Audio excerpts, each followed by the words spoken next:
Most ads don't fail because of bad targeting and terrible hooks. They fail because the people making them forget that humans operate on emotions and not logic. People buy power, relief, belonging. They don't buy features. My name's Fraser. I'm the founder of Fraggle, an ad creative agency based here in the UK. Our ads have generated over 600 million for our e-commerce clients. And today I'm here to talk to you about sales psychology and the triggers that make our brains work and will make your ads convert better. So let's get straight into it, shall we? What is sales psychology? What is psychology and how does it work? Essentially, sales psychology is human psychology. How do we respond to something when we see it? And as marketers or as salespeople, you can use sales psychology to help persuade people without them even knowing. A great example of this is if we go back to Apple's early days and some of my favorite ads, the Mac versus PC ad. You know, it sounds like you have a lot of stuff to do before you do any stuff, so I'm just gonna get started because I'm kind of excited. Let me know when you're ready.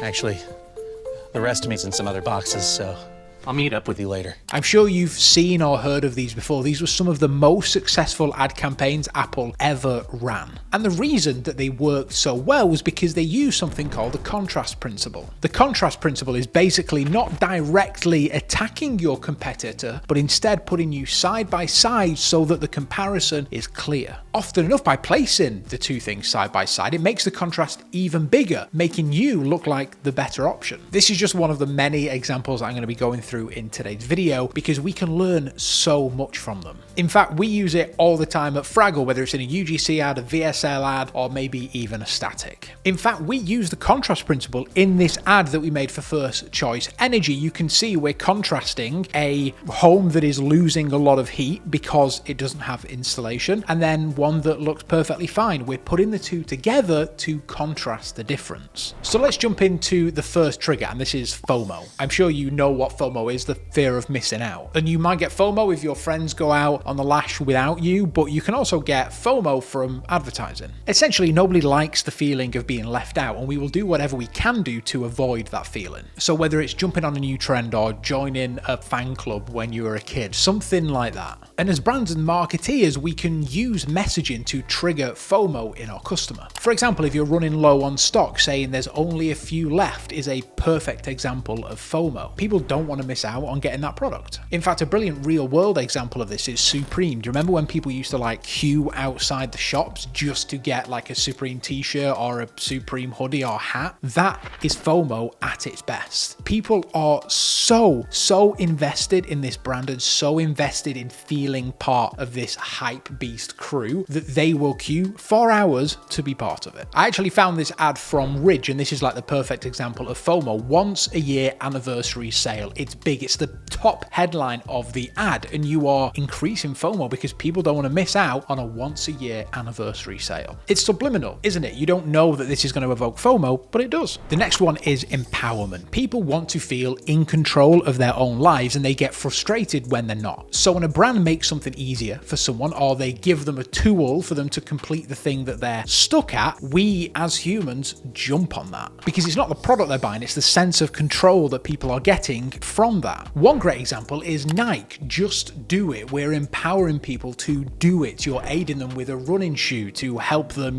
get the new track time that they want. You can get that shoe from anywhere. It probably has a technology that a lot of other shoes have, but because Nike are marketing it in that way, that's why we buy it. I always go back to Apple because I'm an Apple nerd. Think different is their slogan, and it describes perfectly what they do and why people buy their product. It drives people away from conformity, and it makes people want to make change. If you want to do this for yourself, you essentially just have to frame your products as something that can change someone's life. In a service industry, this is much easier than in D2C, for example. If I was advertising our service, I can say that I can change your ad account and I can make you millions of dollars with ad creative. You as someone that might want that change would probably take me up on that opportunity. And if you do want to take me up on that opportunity, you can do. You can book a call down below. Now that is marketing.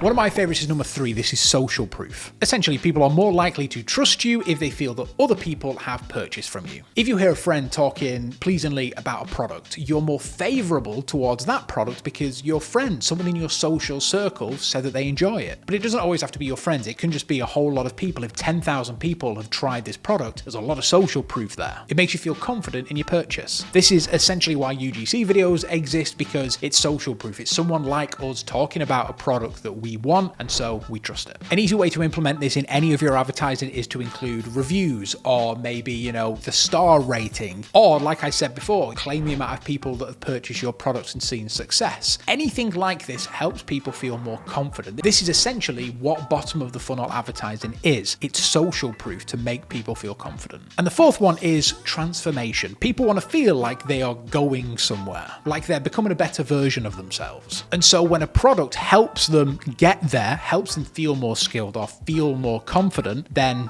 that trigger's going to work on them. When brands make people feel like this, then the person feels like they're not just buying a product, they're investing in themselves. This is essentially how all health and wellness products work when they're marketing. You're marketing your product as a way for them to transform themselves to feel better. The perfect example of this is before and after ads. We're showing the before and then we're showing the transformation, the after. You see this in the advertising for hair loss treatments, for example. Hims is a brilliant brand that does transformation marketing very well. They're selling you on the vacation, they're selling you on the end goal. And that's how you can implement it in your advertising. Number 5, we're about to go halfway through. I've got 5 more for you here lined up and they are golden. You don't want to miss these. But if you feel like you need some help with your ad creative, then why not think about booking a call? You can click the QR code on the screen or down below, just click the link and I can help you. I can make your ads for you. Let's get back into it with number 5, which is price anchoring. This is actually one of my favorites because it is incredibly smart how you can just present a price differently or present a price next to another price and then suddenly people feel perfectly fine with paying it. For example, you see it on basically any website ever when something's on sale. You're scrolling through it, something was $3.99 and is now $2.99. The prices next to each other is price anchoring.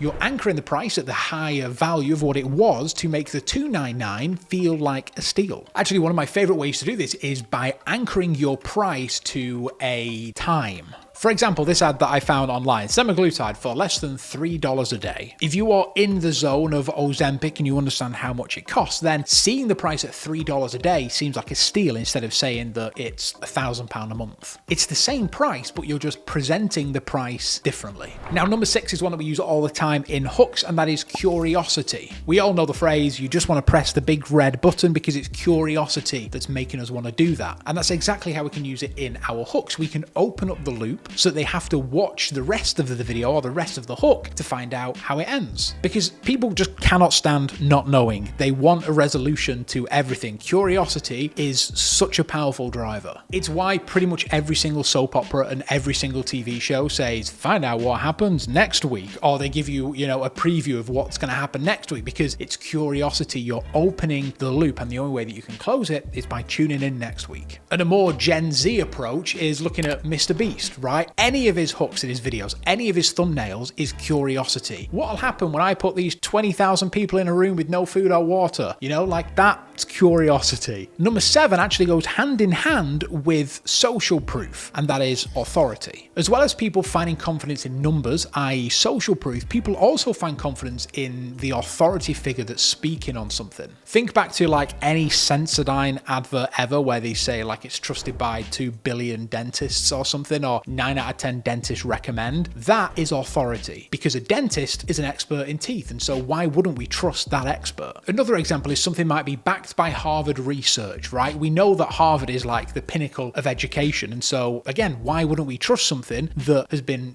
backed by the king of education? In fact, one thing that we do quite a lot is we put UGC creators in scrubs like you can see here to give them some authority, because suddenly this person goes from the average Joe speaking about something to, hey, this person's wearing scrubs, they're a doctor, they must know what they're talking about. It's a ridiculously easy way to give your ads more credibility. The next one is reciprocity. I actually had to Google how to say that one because it's surprisingly difficult to pronounce. Reciprocity. Reciprocity. However, the idea of this is that you give away something for free so that people subconsciously feel like they need to give something back. This is incredibly handy in B2B marketing. In fact, it's one of the main ways that we drive leads at Fraggle. I'm giving you a lot of value. I'm giving you a lot of tips and tricks for free in the hopes that when you need ad creative, you'll come and hire us. You can also make it work in D2C as well, particularly around offer season like Black Friday. You can give away free gifts in a bundle. You're giving away something free at a monetary value, and then people feel like they owe you something further down the line, or they feel more urged to purchase that because they get something free. Now, this next one always baffles me, and it is the simplicity bias. Essentially, when something is easier to understand, it feels more trustworthy. And I know that seems weird because if you see big words, you think that someone's smarter, but that isn't the case in marketing. If you can simplify your messaging down, people will trust it more. Using plain language, no jargon, no big words, just simple. This is incredibly useful inside your static copy because if you can simplify it, not only does it take up less space on the image, but it also,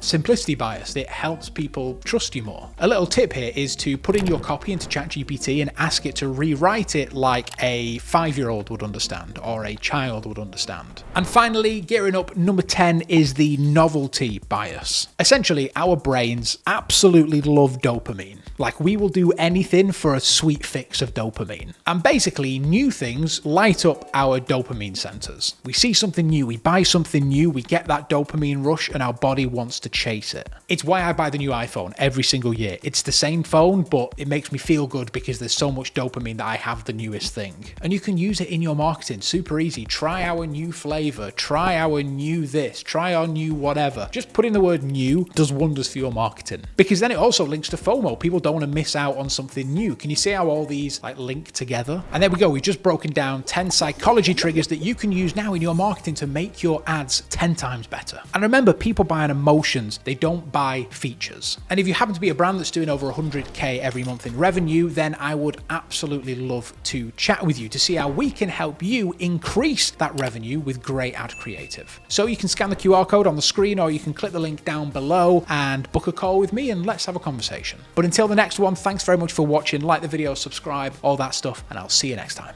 Bye-bye.